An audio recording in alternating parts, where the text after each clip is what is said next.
Hello everyone. Today we are going to start our third unit, that is public, private and global enterprises. The unit is divided into two chapters. First chapter is private and public enterprises and second chapter is global enterprises. Private and public enterprises. There are all kinds of business enterprises, small or large, industrial or trading, privately owned and government owned, existing in our country.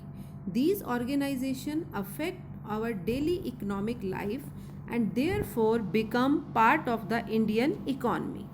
Since the Indian economy consists of both privately owned and government owned business enterprises, it is known as mixed economy. The government of India has opted for a mixed economy where both private and government enterprises are allowed to operate. The economy therefore may be classified into two sectors, that is private sector and public sector. Private sector enterprises. The private sector consists of business owned and managed by individuals or a group of individuals. Private sector क्या है? जहाँ पर आप और हमारे जैसे लोग individuals single form में या ग्रुप की फॉर्म में बिजनेस ऑर्गेनाइजेशंस को कंडक्ट कर रहे हैं, वो सारा क्या है? प्राइवेट सेक्टर है.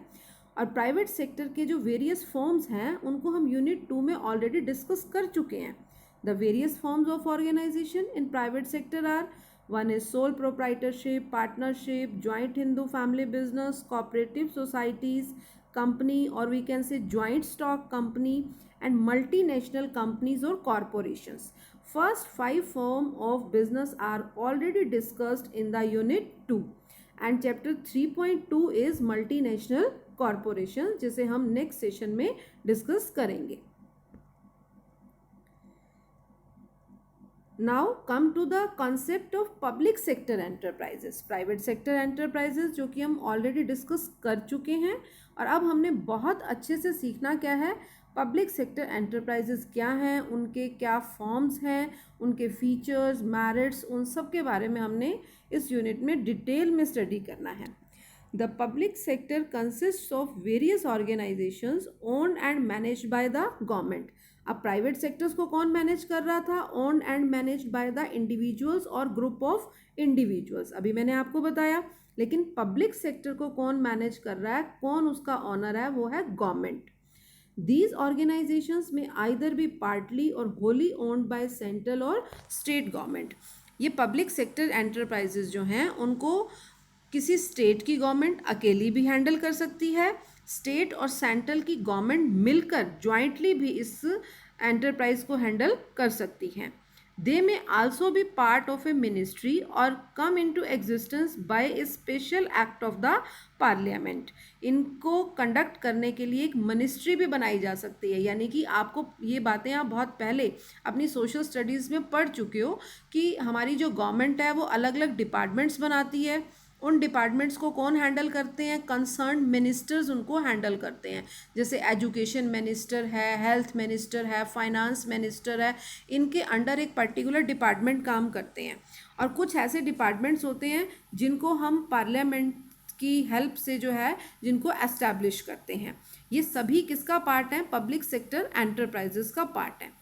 The government through these enterprises participates in the economic activities of the country. Very important line है बेटा ये. देखो, जो हमारी कंट्री की गवर्नमेंट है उसने ये सोचा कि अगर हम सारा का सारा जो इकोनॉमिक सिस्टम है अपना, अपनी जो बिजनेस ऑर्गेनाइजेशंस हैं उनको प्राइवेट सेक्टर्स के हाथों में दे देंगे तो गवर्नमेंट की इनकम का सोर्स क्या रह जाएगा? गवर्नमेंट के पास पैसा कहाँ से आएगा? गवर्नमेंट इकोनॉमी को कैसे हैंडल करेगी? गवर्नमेंट की इनकम का सोर्स तो सिर्फ क्या रह जाएंगे? टैक्सेस रह जाएंगे. अगर टैक्सेस हाई करती है तो पब्लिक के ऊपर अनऑफिशियली बर्डन बढ़ जाता है, जिससे पब्लिक जो है वो गवर्नमेंट से नाराज़ होने लगेगी. इसीलिए गवर्नमेंट अपनी इनकम को बढ़ाने के लिए टैक्स के रेट भी हाई नहीं कर सकती. तो गवर्नमेंट के पास पैसा कहाँ से आए? तो गवर्नमेंट ने सोचा कि कुछ डिपार्टमेंट्स को अपने अंडर रखा जाए. ठीक है, जिससे गवर्नमेंट के पास भी कुछ रेवेन्यू का सोर्स बना रहे और पब्लिक का भी गवर्नमेंट में फेथ बना रहे। तो गवर्नमेंट ने कुछ ऐसे डिपार्टमेंट सेलेक्ट किए, यानी कि वो जनरल यूटिलिटी सर्विसेज के डिपार्टमेंट सेलेक्ट किए गए, जिन डिपार्टमेंट्स की एक पब्लिक के लिए बहुत बड़ी रिक्वायरमेंट रहती है और प्राइवेट सेक्टर उन डिपार्टमेंट्स में अच्छी सर्विसेज कम प्राइजेस के ऊपर, रीजनेबल प्राइजेस के ऊपर प्रोवाइड नहीं कर सकता। तो कुछ लिमिटेड डिपार्टमेंट्स गवर्नमेंट ने अपने पास रखे, जिन्हें किस हेड में रखा गया, पब्लिक सेक्टर एंटरप्राइजेस के हेड में रखा गया। अब आप क्लियर कर सकते हो कि प्राइवेट सेक्टर एंटरप्राइजेस क्या हैं, जिनको इंडिविजुअल्स ओनर हैं जिनके, और इंडिविजुअल्स ही उनको क्या कर रहे हैं, मैनेज कर रहे हैं। और जो पब्लिक सेक्टर एंटरप्राइजेज हैं वो पूरे के पूरे किसके द्वारा हैंडल किए जा रहे हैं, गवर्नमेंट के द्वारा ही हैंडल किए जा रहे हैं। The form of organization which a public enterprise may take are as follows. First one is departmental undertaking, statutory corporation and government company. आज के इस वीडियो में हम डिपार्टमेंटल अंडरटेकिंग के बारे में डिटेल में स्टडी करेंगे। नेक्स्ट टू फॉर्म्स को हम नेक्स्ट सेशन में डिस्कस करेंगे। Come to the features of public sector enterprises. And ownership of the public enterprises is either entirely with the central government, state government or local government or is held jointly. कोई भी एक particular government इसे independent भी चला सकती है और आपस में मिलकर भी चला सकती हैं। There is always delay in decision due to the rules and regulation of the government. Government के काम है हर बात जो है डिसीजन लेते टाइम गवर्नमेंट के रूल रेगुलेशंस को ध्यान में रख के लेनी है, उसके लिए मीटिंग्स होंगी, उसके लिए वोटिंग्स होंगी, इसीलिए ऑलवेज पब्लिक सेक्टर में प्रॉम्प्ट डिसीजन लिए ही नहीं जाते और पब्लिक सेक्टर हमेशा उन अपॉर्चुनिटीज़ को खो देता है जिनमें प्रॉम्प्ट डिसीजन रिक्वायर्ड होते हैं। मौके पे वो डिसीजन ले नहीं पाता और वो उस बिजनेस अपॉर्चुनिटी का जो इंजॉय है वो नहीं कर पाता। Financial needs are met through the investment of capital by the government as well as public. अब पब्लिक सेक्टर के पास पैसा कहाँ से आता है, क्योंकि देखो किसी भी ऑर्गेनाइजेशन को चलाने के लिए सबसे इंपॉर्टेंट चीज़ क्या है, फंड्स। अब फंड्स पब्लिक सेक्टर को कौन प्रोवाइड करता है, government as well as public. अगर पब्लिक सेक्टर को पैसे की ज़रूरत है और गवर्नमेंट के दिए हुए फंड्स उसे सफिशिएंट नहीं हो रहे हैं तो बहुत सारी ऑर्गेनाइजेशंस ऐसी हैं जिनको गवर्नमेंट ने परमिट किया है कि वो पब्लिक से भी लोन ले सकती हैं, लेकिन सभी नहीं ले सकती। These are accountable not only to the government but also to the public. The chief purpose of its establishment is to provide service to society even if there is a loss in the establishment. अब देखो कि सिर्फ government को accountable नहीं है ये department, ये public को भी अकाउंटेबल है। क्यों? क्योंकि इनकी एस्टैब्लिशमेंट ही किसके लिए की गई है, पब्लिक को बेटर सर्विसेज प्रोवाइड करने के लिए इनकी एस्टैब्लिशमेंट की गई है।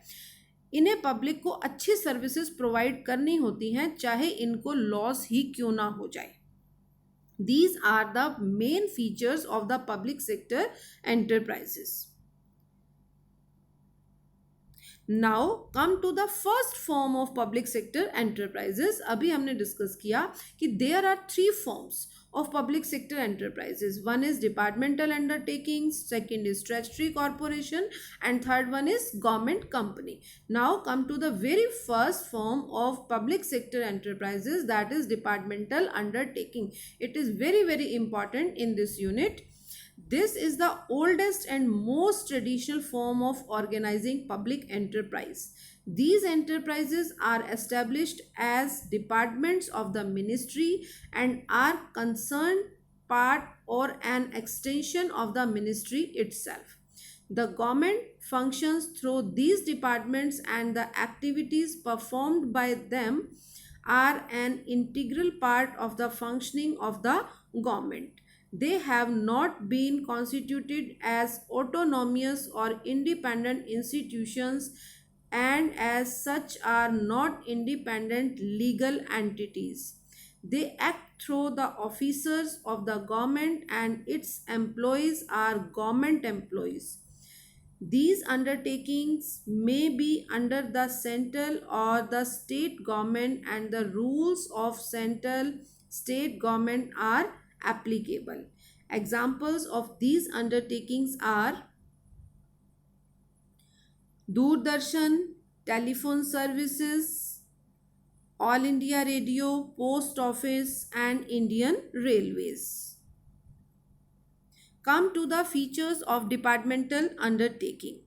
First one is the funding of these enterprises come directly from the government treasury and are an annual appropriation from the budget of the government. The revenue earned by these is also paid to the treasury. अब जो जितने भी departmental undertakings हैं उनको कौन conduct कर रहा है? एक पर्टिकुलर मिनिस्ट्री कंडक्ट कर रही है. और वो मिनिस्ट्री क्या है? जैसे हमने दूरदर्शन का एग्जाम्पल लिया, रेलवे का एग्जाम्पल लिया. रेलवे का सारा टेक केयर कौन कर रहा है? Railway ministry. दूरदर्शन को सारा जो टेक केयर है वो जो एक स्पेशल मिनिस्ट्री उसके लिए बनाई गई वही कर रहे हैं. ठीक है. ऑल इंडिया रेडियो को उसकी पर्टिकुलर मिनिस्ट्री कंसर्न करती है. तो ये सभी मिनिस्ट्रीज जो हैं इनके लिए पार्लियामेंट में एक प्रॉपर बजट पास होता है कि एक पर्टिकुलर डिपार्टमेंट को कितने फंड्स एनुअली प्रोवाइड किए जाएंगे और उस बजट की डिटेल यानी कि उस बजट को पर्टिकुलर डिपार्टमेंट किस तरह से यूज़ करता है. At the end of the year उन्हें अपनी इसकी डिटेल, इसकी समरी जो है वो पार्लियामेंट को देनी होती है कि आपने हमें इतने फंड्स दिए थे और हमने इन फंड्स को इस पर्टिकुलर पर्पस के लिए यूटिलाइज किया. ये उसकी समरी शीट है. और जितनी इस पर्टिकुलर डिपार्टमेंट की रेवेन्यू होती है यानी कि इनकम होती है, उस इनकम को भी इस डिपार्टमेंट को अपने इनकम का सारा जो पार्ट है वो गवर्नमेंट ट्रेजरी में ही डिपॉजिट कराना पड़ता है. यानी कि हम ये कह सकते हैं कि पर्टिकुलर डिपार्टमेंट को फंड्स कौन देता है? गवर्नमेंट. और जितनी इस डिपार्टमेंट की रेवेन्यू होती है वो सारी रेवेन्यू कहाँ डिपॉजिट करा दी जाती है? गवर्नमेंट के पास, गवर्नमेंट ट्रेजरी में डिपॉजिट करवा दी जाती है. They are subject to accounting and audit controls applicable to other government activities. इनका प्रॉपर ऑडिट होता है. इन हर डिपार्टमेंट को गवर्नमेंट जो है टाइम टू टाइम उनके अकाउंट्स की बुक्स को चेक करती है. The employees of the enterprise are government servants and their recruitment and conditions of service are the same as that of other employees directly under the government. जितने भी employees इन particular departments में काम कर रहे हैं वो सभी गवर्नमेंट एम्प्लॉयज़ होते हैं. गवर्नमेंट एम्प्लॉयज़ की तरह ही उनकी रिक्रूटमेंट होती है. जो terms and conditions government employees की सर्विसेज पर एप्लीकेबल होती हैं सेम वही डिपार्टमेंटल अंडरटेकिंग्स के एम्प्लॉयज़ पर भी एप्लीकेबल होती हैं. They are headed by Indian administrative officers यानी कि IAS officers and civil servants who are transferable from one ministry to another. It is generally considered to be a major sub division of the government department and is subject to direct control of the ministry. They are accountable to the ministry since their management is directly under the concerned ministry. These are the main features of the departmental undertakings. Now come to the merits or advantages of departmental undertaking. There is direct parliamentary control. The purpose of departmental undertaking can be discussed in parliament. अभी हमने merits में भी ये point discuss किया था कि इनको funds कहाँ से मिलते हैं? पार्लियामेंट से. पार्लियामेंट इनको एक बजट बना कर देता है. बजट के अकॉर्डिंग इनको सारा काम करना होता है और इन्होंने उस बजट को कहाँ किस तरह से यूज़ किया उसकी सारी जो डिटेल है इन्हें पार्लियामेंट में देनी होती है. यानी कि इनकी पूरे ईयर की जो परफॉर्मेंस है वो पार्लियामेंट में डिस्कस होती है कि रिपोर्ट वहाँ पर रीड की जाती है कि हमारे डिपार्टमेंट ने पूरे ईयर में क्या क्या काम किया, किस तरह से रेवेन्यू जनरेट हुई, किस तरह से एक्सपेंडिचर हुआ, हमारे डिपार्टमेंट की क्या प्रोग्रेस हो रही है. सारी रिपोर्ट जो है वो पार्लियामेंट में कंसर्न ऑफिसर जो एक पर्टिकुलर मिनिस्ट्री जो है उसका एक CEO चीफ एग्जीक्यूटिव ऑफिसर होता है जिसे हम सेक्रेटरी कहते हैं, वो अपनी रिपोर्ट जो है वो पार्लियामेंट में रीड करता है. यानी कि इनकी पूरी परफॉर्मेंस जो है एवरी ईयर पार्लियामेंट के पास चली जाती है. These ensure a high degree of public accountability. Government के लिए तो अकाउंटेबल हैं ही हैं. अकाउंटेबिलिटी का मतलब होता है आंसरेबिलिटी, कि जवाबदेही, कि इन डिपार्टमेंट्स की जो जवाबदेही है वो गवर्नमेंट के लिए तो है ही है, साथ के साथ ये पब्लिक के लिए भी आंसरेबल हैं कि अगर ये कोई गलत काम करते हैं, अगर कहीं पर अपनी सर्विसेज को प्रॉपर प्रोवाइड नहीं करते हैं तो पब्लिक इनसे क्वेश्चन अराइज कर सकती है। The revenue earned by the enterprise goes directly to the treasury and hence is a source of income of the government.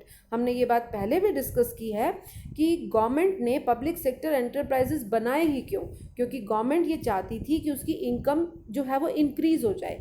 तो अब गवर्नमेंट के पास अगर वो प्राइवेट सेक्टर एंटरप्राइजेस एस्टैब्लिश नहीं करती है तो सारा का सारा बिजनेस कहाँ चला जाता है, प्राइवेट इंडिविजुअल्स या ग्रुप ऑफ इंडिविजुअल्स के हैंड में चला जाता है और गवर्नमेंट की इनकम सोर्सेज कम हो जाते हैं। गवर्नमेंट को सिर्फ इनकम होती है सिर्फ तब टैक्स से।